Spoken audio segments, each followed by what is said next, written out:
Kaya magandang araw po sa ating mga minamahal. Kumusta po kayo? So, kumusta ang buhay-buhay? So, ngayon medyo maaliwalas na ang panahon. Although kanina umaga, umulan pa dito sa Taguig, medyo malakas. So, since maaliwalas na ang panahon, binigyan na ulit tayo ng pagkakataon para makapag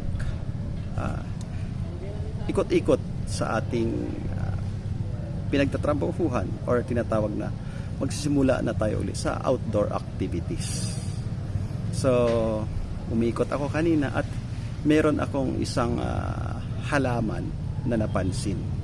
Although matagal ko na to naririnig, siguro familiar naman kayo dito.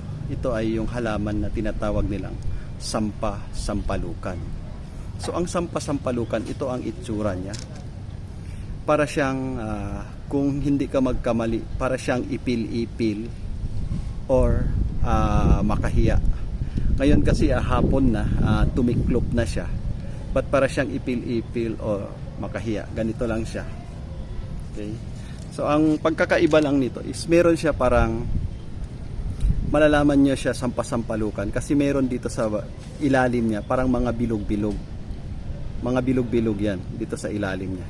So pag ganyan is sampasampalukan to. Ngayon itong halaman ay herbal din to. Marami ring benefits ang pwedeng natin makukuha dito. So makikita nyo ganito kahaba ito. So ano ba yung unang benefits na makukuha natin ito? Ang isa sa mga unang benefits na nakukuha natin dito is ito ay nakakatulong sa pagtunaw ng kidney stones or gallstones. So yung mga may problema, medyo may naramdaman sa kidney niyan, pwede nyo to subukan. Tapos pwede rin ito, makakatulong din ito sa pag-detoxify ng ating atay or nakakasuporta din ito sa mas lalong ikagaganda ng paggana ng ating atay. Medyo nalalanta na siya kasi hapon na.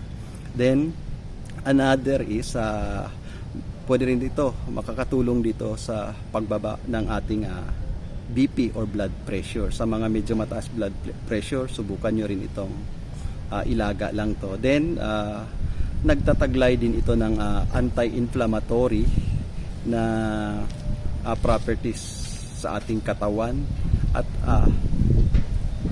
tumutulong dito sa paglaban sa hindi kanais-nais na bakterya sa ating katawan. So bukod sa anti-inflammatory pa siya, tumutulong din siya labanan yung mga hindi kanais-nais na bakterya sa ating katawan.